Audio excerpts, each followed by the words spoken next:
Hello. I have another true story for you today. And this one is a little bit religious. I'm a member of the Church of Jesus Christ of Latter-day Saints. And when I was about 19 years old, I applied to go on a mission for the church. And this is the story about that mission call and what it taught me about life's lessons. And it also taught me how much my Heavenly Father loves me, and I'll get to that later. I've made another video that and posted it on the site about Ireland and the Isle of Man, and that video is directly connected with what I'm about to talk to you. Let's start when I had graduated from high school. I worked the summer through on a drill rig. I have a video about that.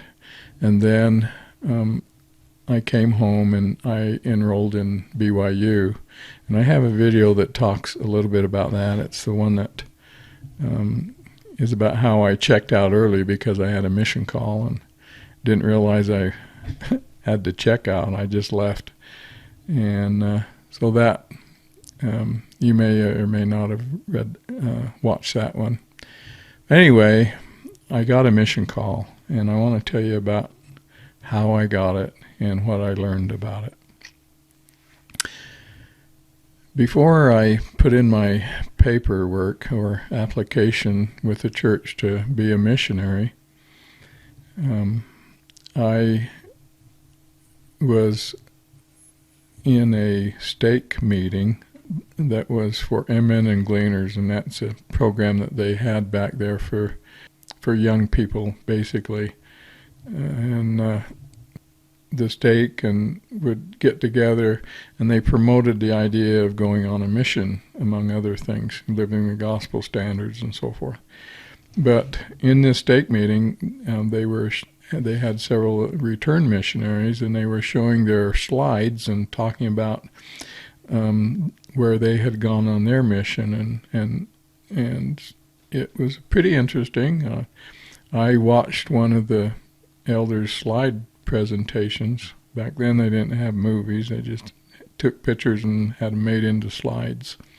And I watched one that had gone to the Colombian mission and specifically to the San Blas Islands. Now the San Blas Islands are a group of small islands just kind of north of Panama. And they're beautiful islands, and his slides confirmed it. Clear water, white sandy beaches, the typical island paradise look. What really won me over was the elders didn't have to wear long sleeve shirts. They could just wear short sleeve shirts, and they didn't have to wear a suit coat. And I never did like suit coats, and so that kind of won me over. And so I went home from that slideshow determined that I wanted to go to the San Blas Islands on my mission. Down on my knees, and I prayed to Heavenly Father to send me to the San Blas Islands. And I promised him I would be the greatest missionary ever there. And I didn't tell anybody about that prayer. And I may have said it more than one time. I had an interview with the bishop. I'm pretty sure I didn't tell him, and I'm pretty sure that I didn't write it on any of my application papers. That was just between me and the Lord. And several weeks later, after my mission call came, and we all gathered around, and I opened it with my family, sure enough, the Lord had answered my prayer, and I was being sent to the San Blas Islands in that Colombian mission. And for me, that was direct evidence that there was a God, that he knew what we wanted. He listened to our prayers. He loved us enough to answer our prayers, because I had physical evidence in my hand and that he had answered my prayer. And I was very happy about it. That was part of my testimony then. So when the time came to go on a mission, the first week, we missionaries were sent to Salt Lake. We got to listen to a lot of the general authorities and listen to talks and discussions and stuff about being a good missionary. It was a spiritual boost. It didn't have anything to do with learning a lesson. It was just, what kind of spirituality do you need to have the Spirit with you so that you can share that Spirit with other people and that they will feel it and want to have more. That was the whole idea, to be spiritual. And so we had a week of that, and that was really great. I loved it. But then we went down to the campus in Provo, and that's the BYU campus in Provo. And that's where the language training mission, or we called it the LTM, was at the time, at least for where I went on a mission. Now they have them all over the world, but at that time, the LTM was on BYU. And I remember we had an organization down there. We were in districts, and I think my district was Quetzaltenango. And we learned about a lot of Spanish stuff. The main idea was intensive, day-long, hard, intensive memorization and drills and recitations back and drill again and learn the basics of the Spanish language. And we were forbidden to even use English. We had to learn how to say Spanish and everything we wanted, unless it was a situation where they told you didn't have to try and say it in Spanish. And we ate together, we prayed together, we had districts that worked together, and we were all concerned with each other. We studied together. We even in our recreation time off, we went together as a district. So we got used to the idea of being close to our companion, if you will, the way it is on a mission. And during that time, I found out that I was having trouble. I didn't expect it, because I had good grades in high school and I had good grades in college, and I had graduated eventually. I hadn't then, but I had no reason to suppose that I wouldn't graduate from college. So, but I would go into that class and I'd participate in the drills and the classes. There's several of them. Some of them were about different things. You don't have to just learn the language. You have to learn all the customs and to fit in, and how to use money and so forth, and be respectful, so forth. So I had learned in high school and college that I could memorize things without any problem, and get good grades on tests. Well, I went to these Spanish classes, and we drilled hard, and as long as I was drilling hard, I could pronounce what they were saying and understand what they meant. But then after that class was over and we went into another and then did the same thing, by the next day when you came back to the first class and the second classes, and I couldn't remember. I couldn't remember how to say the words. I couldn't remember what the words were. the recitations and stuff that I was supposed to remember from the day before, I couldn't remember. And I was getting really down on myself. I just couldn't believe it was wrong. And eventually, after a few weeks, I'm not really sure how long, it's kind of all a long time ago now, the counselor for the LTM called me into his office, and he said, I've noticed from your grades that you're not doing very well in your classes, in the testing.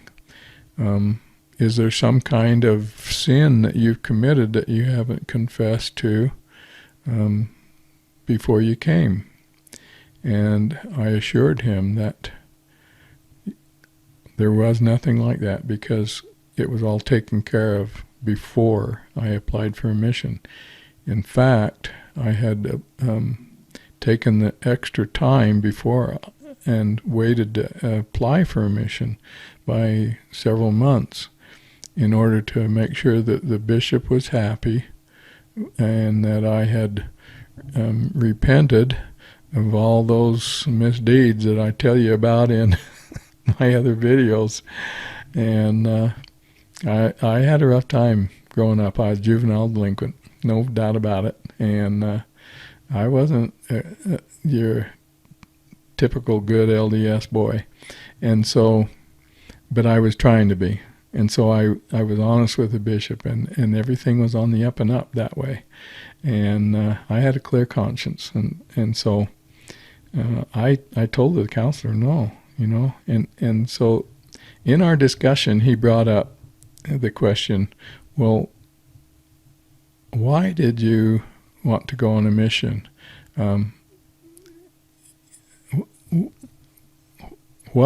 Tell me about your mission call, is basically what he said. And so I told him about seeing that slideshow and the San Blas Islands, and how I felt inspired, if you will, to go home and ask Heavenly Father to send me there. And I did. I told him, and I told him what I said in my prayer. And basically what he told me back, I had already known, but I just hadn't even thought about it. And what he said was that you don't tell the Lord what you're going to do. You don't tell the Lord what you want to do. You submit to His will. You become humble. You become teachable. And you do what the Lord asks you to do. He's in charge. You're not. It would have been better if you had prayed and asked in a humble manner to send you on a mission where He wanted to. And He just made it known to me that I had done totally wrong. And that, you know that song that, I don't know if you know it or not, but there's a popular song the church, especially the kids, sing. It has to, the words in it is basically, I'll go and I'll do, you know, what the Lord wants me to do. And I had totally ignored that. I'd been singing it all my teenage life, and yet I had totally ignored it because of what I wanted to do, what I thought would be a fun thing to do. So anyway, he said, well, okay, we're going to wait and let you have a little bit longer and see how things go, and if not, then I'm going to send you down to Salt Lake and have you talk with somebody from the missionary department down there. So I did, and after a couple more weeks, I was still struggling and wasn't doing any better. So I was sent to Salt Lake, and I met with a brother. Actually, I was taken to Salt Lake, and I met with a brother named Hinckley. And if you are a member of the church, then you recognize that name. And yes, it was Gordon B. Hinckley. He was later on put on the Council of the 12 Apostles, and was there long enough to become president of the Church of Jesus Christ of Latter-day Saints. And I loved him. He was the greatest guy. And he helped me when I needed it the most. And basically, he didn't lecture me. He didn't tell me where I went wrong. I knew that. He let me have the decision of what I should do. What he told me was that, and he kind of asked me if I could do it within the next week or so. But he told me that I could do one of two things. And the first choice was to go ahead and stay with the group that's going down to the San Blas Islands in that Colombian mission. And he cautioned me and said, if you do that, you need to realize that you probably won't be able to be a very profitable missionary. In other words, do your job very well that you need to do down there until you've learned the language. And even if that's only a year left, then you probably will only have about a year to, it's usually a 2-year mission, so you'll probably only have about a year to be a good missionary. And the second choice he gave me was to accept a call for an English mission and go immediately there. And he said, why don't you take some time and pray about it and tell the counselor what your decision is, and I'll communicate with him, and so he'll know. And that will be the final decision. We will accept either one of the things that you want us to do. We'll accept whatever your decision is, so from either one of the things that we have told you. So I went back to the LTM. I was taken back, and it just so happened that within a day or two after that, the LTM was going down to the down to the Manti Temple and do some work down there. And while I was in the Manti Temple, I knew that's where the Spirit would be the strongest.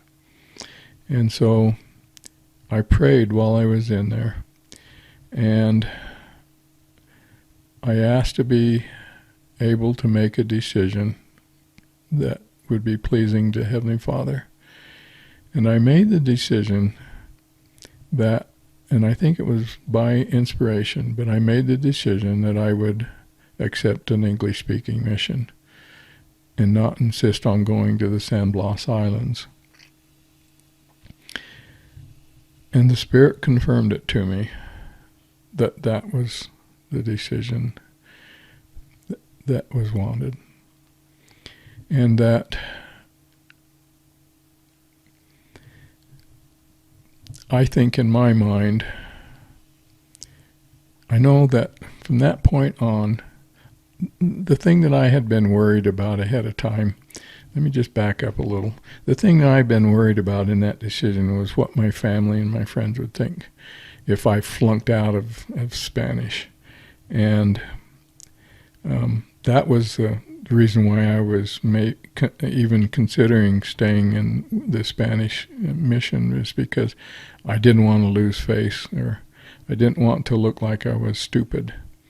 And what basically happened was that as soon as I made that decision, I quit worrying about that. And from that day to now, I'm not ashamed of making that decision. And I've never felt ashamed. And I think that was a gift that Heavenly Father gave to me. He confirmed that I should go to another mission.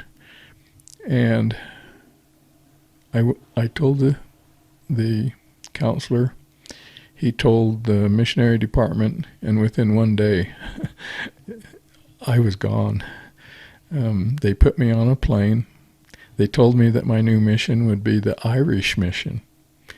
And I would be, that would be my mission call. And they told me where and what to do. And they got me to Salt Lake and put me on a plane. And I had a little bit of time to tell my family where I was going, but I didn't get to see them or other than I might have called them, but I think I wrote them.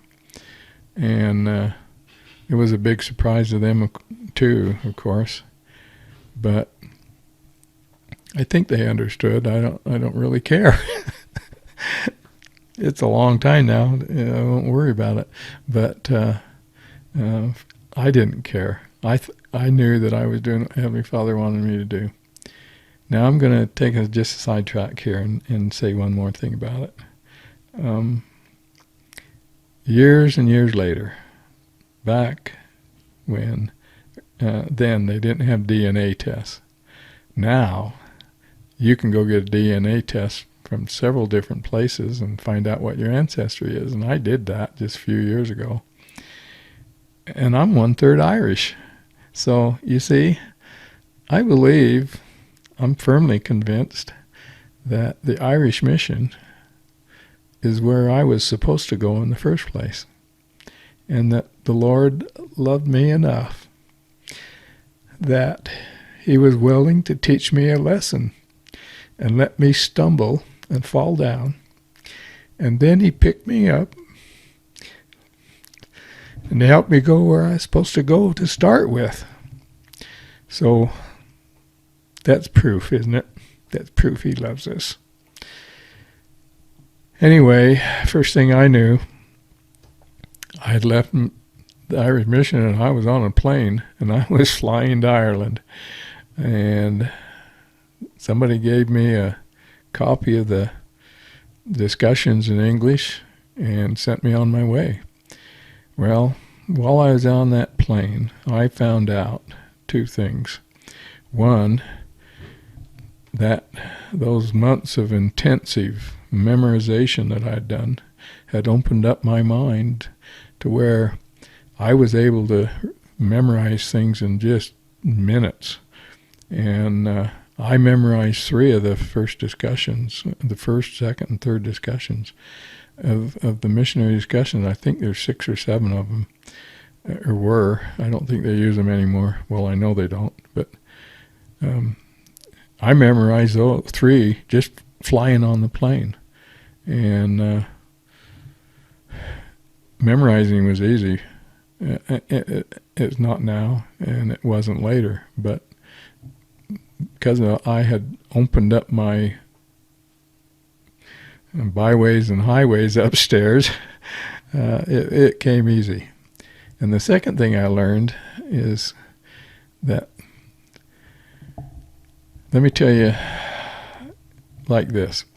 There was a young man who was from England, and he was on the same plane with us missionaries. And when he found out we were missionaries and we were going, some of the missionaries were going to England and some were going to Ireland, this young man who was from England started talking to us. And I just kind of sat back and listened to what was being said. He talked with an English accent, and he talked 1,000,000 miles per second. And I couldn't understand him. And I just thought to myself, and what am I going to do? But as it turned out, it didn't take very long for my ear to catch on to the accent, and everything started sounding normal. So it wasn't bad. Anyway, the plane landed after I don't know how many hours. We went up over the pole and down to England, but we landed in England and deplaned, and the few of us that had to go on to Ireland got on another plane, and and we flew from London to Belfast, Ireland. Now, Belfast is the capital city of Ireland, and it's in what's known as Northern Ireland. And I didn't know this until I was in Ireland, but there are two Irelands. One is Northern Ireland. It's a separate country from Ireland. Northern Ireland, called Northern Ireland, is a member of the United Kingdom, and they are under the Queen, if you will, the British. And Northern Ireland is mostly Protestant and is governed under the British laws, and the rest of the country, Northern Ireland, takes up about 1/3 to 1/4 of the landmass in the northeastern part of the island, and the rest of the island country is called just Ireland. Sometimes it's referred to as Southern Ireland or Republic of Ireland, and it's a separate country. It's under its own governorship or leadership, not attached to any other countries, and it is mostly under the Catholic religion, Catholicism.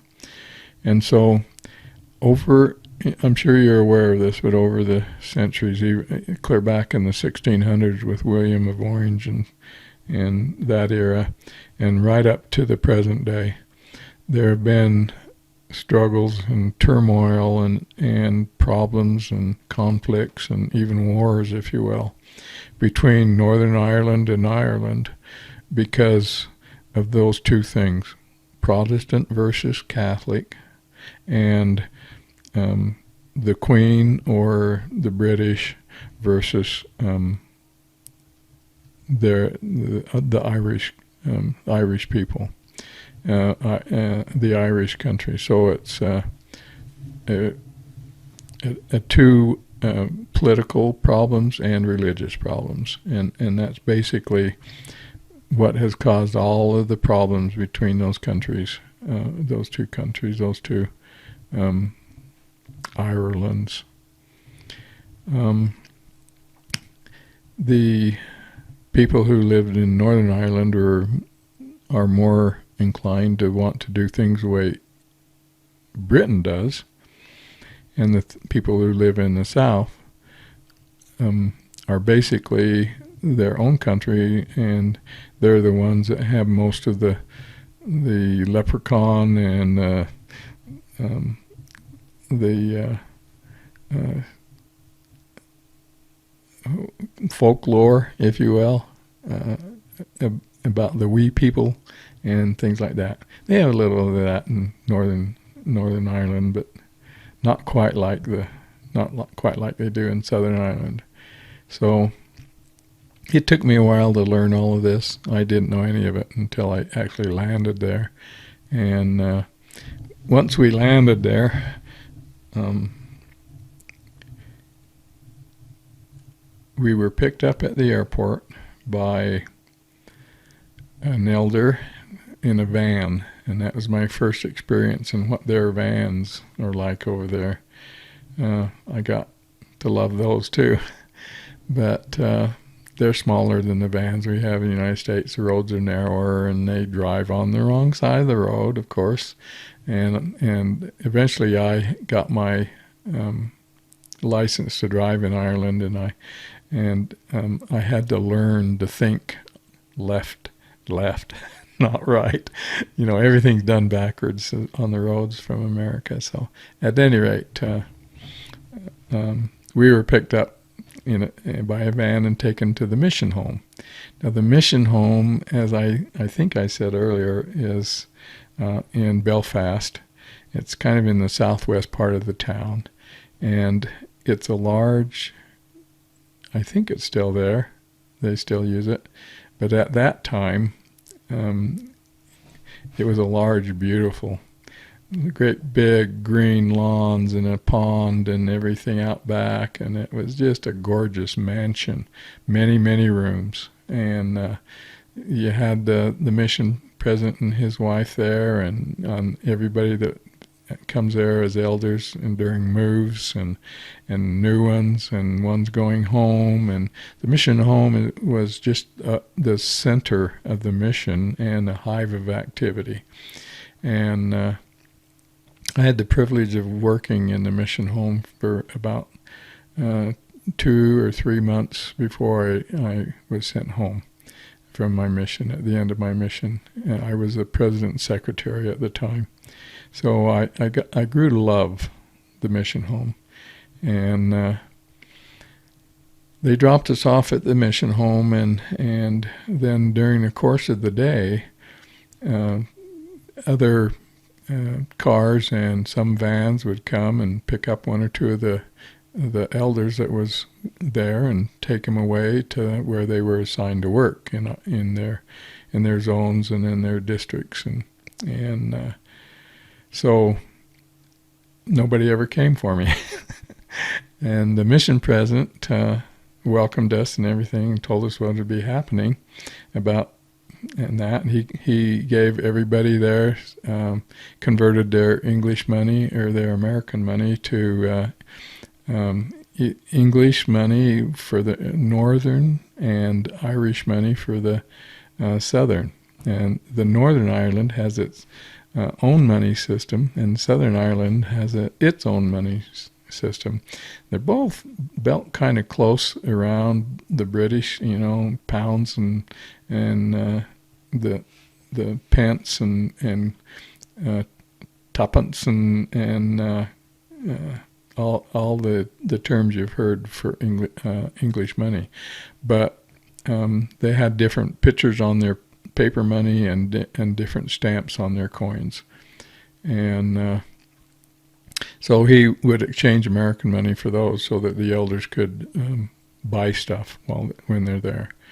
And I eventually the mission president got a hold of me and told me that I was not being assigned to anywhere in Northern Ireland, that I was being assigned to go work in Ireland in the south. The mission president told me that I was being assigned to Galway. Now, Galway is a city that is really famous because of the song. You've heard about Galway Bay. Well, that's the city that song's about.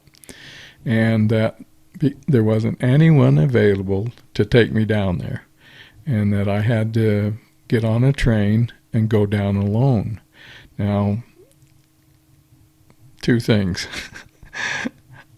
I don't like being alone in a strange country that I don't even know what the money's like. I don't know, I can't hardly understand what they're saying. And in a mission field, you're supposed to always have a companion, right? Well, I was being asked to travel without a companion, and he cautioned me and stuff like that. But anyway, that's what he told me I'd have to do. So the next day, he exchanged the money, and then an elder put me in the van and took me to the railroad station, and put me, and we got the ticket, and we went. He left, and I got my baggage, and I got on a train. And so the train stopped several different stops, and it may have stopped at the border. I can't remember, but if it did, I didn't have to do anything about it. They came through once or twice and looked at our tickets and punched them or whatever it is they did back then. And all I know is that after I was on the train for about half a day, I was getting a little bit hungry, and so I went to find a food car, and I found it without too much trouble. And I looked at the menu, and I couldn't read how much everything was because it was in pounds and pence, and I didn't know even the symbols, let alone what a pound or a pence was. I could look at paper in my pocket and coins in my pocket, but I didn't know what to call them. I hadn't learned the names or recognized the values. And I hadn't learned how many pence there are in a pound and things like that. So anyway, I was hungry, and I looked on the menu, and about the only thing I recognized was ham sandwich. And so I asked for a ham sandwich, and they prepared it, and I just took a bunch of money out of my pocket and held it up and said, "Take what you need." I don't know if they were honest or not, but if he was, at any rate, I got my ham sandwich, and I went and sat down, and holy cow, I took a great big bite. I was really hungry. And I chewed about once, and pain, terrible pain. My mouth was burning, and I spit it right out. I couldn't figure out what was wrong. It was the nastiest stuff I'd ever had before. And I didn't know what it was. I'd never tasted anything like it. I threw the whole sandwich away. I didn't eat anymore. I didn't even try to eat anymore. And I tried to find some water and rinse it out and stuff, but I didn't learn until later what that was. And you probably guessed by now, but it was horseradish. In Ireland, that's a common thing to have on a ham sandwich. In fact, they put it on a lot of stuff. But I'd never had horseradish, and to this day, I will not eat that stuff. It's nasty stuff. Anyway, that was my first experience of eating on the train, and a first experience of horseradish. And I got a lot of firsts in this talk, or in this video I'm making. Anyway, finally they announced Galway stop, and I got off and got my bags and met an elder there. He'd come to the train station to meet me, and he didn't have a car or anything. He just walked. But it turns out Galway's not, back then, was not all that big, and you could walk in most places. And that's what we did as elders, was just walk. Anyway, in Galway, Elder Brown met me. And that was funny because in learning the discussions, you use a fake name that you substitute for the person you're actually giving the lesson to, real name. So you say, you memorize it as Brother Brown, but then when you are talking to Brother Smith, you actually call him Brother Smith. So when I found out my companion name was Brother Brown, I had a chuckle. He was actually Elder Brown, and he turned out to be a really great guy. Is basically a whole bunch of houses. They're usually double, they have an upstairs and a downstairs, but they all are hooked together, and so it's like one long row, and they're called row houses. And each house has the same front wall and the same rear wall, but with end walls, on each end. But the houses inside, you have a wall between each house, which is one of the walls of whatever room that happens to be. So sometimes you hear what's going on in the next house. But anyway, each row house has its own front yard and its own rear yard and backyard. And the front yards usually and the rear yards usually have some kind of fencing around them to keep them separate. And each owner has different plants and finishes his front yard and rear yard the way he wants to. And so it looks like a bunch of different houses that have just been glued together. Except they basically have the same design as far as the doors and windows and upstairs, and they all have the same roof and that kind of stuff. So they're similar, but they're painted different and different decorations. Anyway, he took me to my first row house. And we walked to the first one and opened the gate and started in down the sidewalk to the front door. And a little dog ran out and bit me in the ankle and put a little tiny tear in the bottom of my suit pants. And that was the first there. First time that had ever happened at my first house. And the lady came to the door and called the dog off, and then we went up and talked to her and introduced ourselves and asked if we could come in and talk to her about our church. And she invited us in, and she probably only did it because of what her dog had just done to us. I think she was feeling a little bit sheepish about the dog biting me, and so anyway, she let us in, and we was able to give her a first discussion. And that's basically just an introduction to the church, and it includes the story of Joseph Smith and his first vision. And it's just designed to tell them that we have an important message. And sometimes it works, most of the times it doesn't. And now they don't even have discussions. Now they do the church teachings differently. But anyway, back then we used discussions, and I taught since I had just learned them on the plane. Elder Brown told me to teach the first discussion, so I did. And she was nice to us, but she declined a second visit, and so we left and continued tracking. And that was, and when it was time to eat dinner, then we went back to our digs.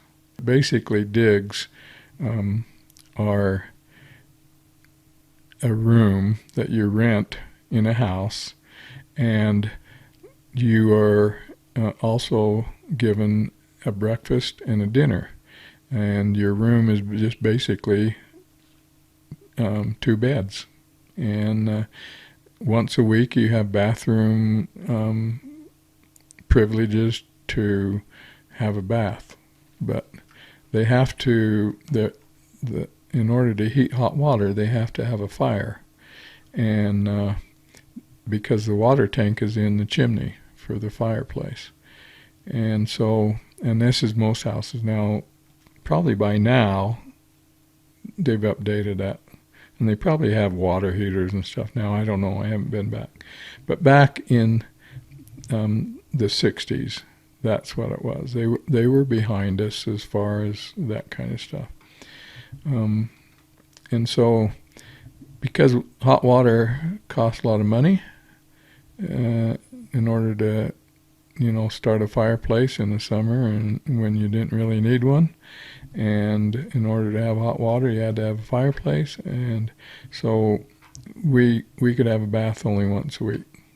And we were able to go in there and do cold baths, washcloths under the arms and stuff and that kind of thing. We keep basically clean, but it was with cold water most of the time. And every once in a long, long time, we got the opportunity to go into a Turkish bath or a steam bath, and boy, we loved that because we could just luxuriate in hot water as long as we wanted. So, anyway, that was my first experience, my first time of teaching the first discussion, and my first time of getting bit, and my first time of going out tracting, and my first time of being in Galway and so forth. I want to talk now about kind of a problem that some people, at least some elders, and I did for a while, had in Ireland. As you work in Ireland, if you want to see it, you can find all kinds of excuses to hold up your nose, if you will, about the way Irish people do things, or to be disgusted by, or to look down upon, or to be derogatory about the way they were living.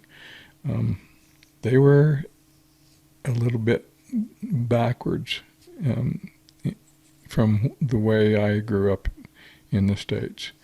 I've already told you about not being able to have a hot bath or shower every day.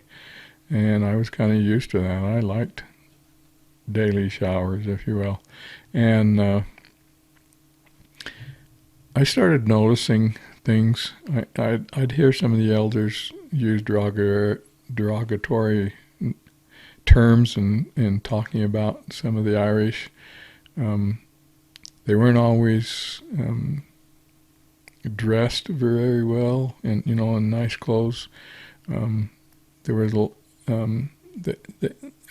we didn't stay with the rich and powerful. We stayed with people who needed money, and they were what I would call the middle to lower class, not all the way to the low class. I mean, they weren't street bums and stuff, but they had their challenges, and they didn't always smell good. They didn't always. I mean, if you went around and looked, you could see things to. Sometimes you see dirt in their pores on their face, and just if you was critical, you could see things that you could use if you were in that kind of mind. And so, one of the things they did that I kind of picked up a habit of doing is I used the term bloke. And in Ireland at that time, bloke could refer to just about anybody, and it could either be just a common term of that guy, or that or you could use it derogatorily, like, "Oh, you're going bloke, are you?" Or, "Look at what that bloke's doing," And you could use it in a bad way. And I kind of started picking up that word bloke and using it, and not in a kind way. And I started noticing things about their cleanliness and their hygiene and their dress, and you'd see some of the homeless, almost homeless, living out in on the street, so to speak, which is nothing nowadays, but back then it was unusual to see. And they would be using the sidewalk for their sanitary facilities and things like that, and you could smell them, and they you could tell they were in bad ways. And I started noticing more of them, but I also at a point realized what I was doing. And once I realized that, then I tried to change, and I quit using the term bloke, and I tried to learn and see the Irish differently. I tried to understand why their society was the way it was, and I noticed things that were good. I started noticing things like it was not unusual, as you were in the downtown area where the housing's pretty poor, to notice an old lady out sweeping the sidewalk in front of her door where her little apartment was. And sometimes I have actually seen little old ladies not only sweeping, but down on their hands and knees scrubbing the sidewalk to make sure that area in front of her door was clean. And I'm sure she was doing the same thing inside of her house. And she wanted to be clean. She wanted to be the best that her circumstances would allow. And there were once we got to know the people where we were working, the members of the church there, and that was in different towns, but it was like during my whole mission, and even on the Isle of Man. There was a lady in Ireland, in the south, and a lady on the Isle of Man that I particularly fell in love with. The lady in Ireland was called Mom Hannah because she mothered us, and she loved us, and she would do anything to please us, and just the greatest lady. She just, I mean, we were all homesick anyway for 2 years, and she was our mother, and it was really great to go visit with her every several weeks, couple of weeks, But everybody that knew her would come, and we couldn't overload her, so we kind of took our turns. But Mom Hannah was a great lady. I have a picture of her somewhere. And then when I was over on the Isle of Man, there was another lady did the same thing, and we called her the Pie Lady. And that's because every few weeks when we go down and visit her, we had to walk like 20 miles, 18 miles in order to visit her. We didn't have bikes. We didn't have the money for buses, and we didn't even know when the buses ran. But on the Isle of Man, you can thumb a ride. So we basically start walking and thumb a ride, but because we were obviously missionaries, our rides were few and far between. So we usually ended up walking. And we'd leave a few hours ahead of time because we knew it would take us that long to get there and back and get home again that night. But she had all the missionaries on the Isle of Man, and that was like 8, sometimes 10 elders. She'd have them over, and sometimes not all of them, most of the time not all of them were there, but she would feed us pie. She'd have a pie ready when we got there.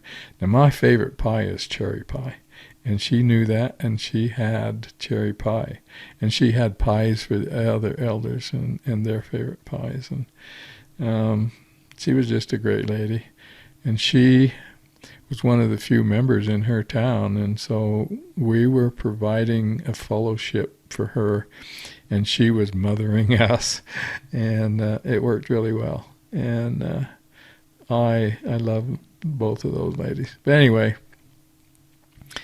when I left Ireland, I loved the Irish. I loved everything about them. I loved their music. I loved the sound of their voice. That beautiful accent that they've got, the way they pronounce things.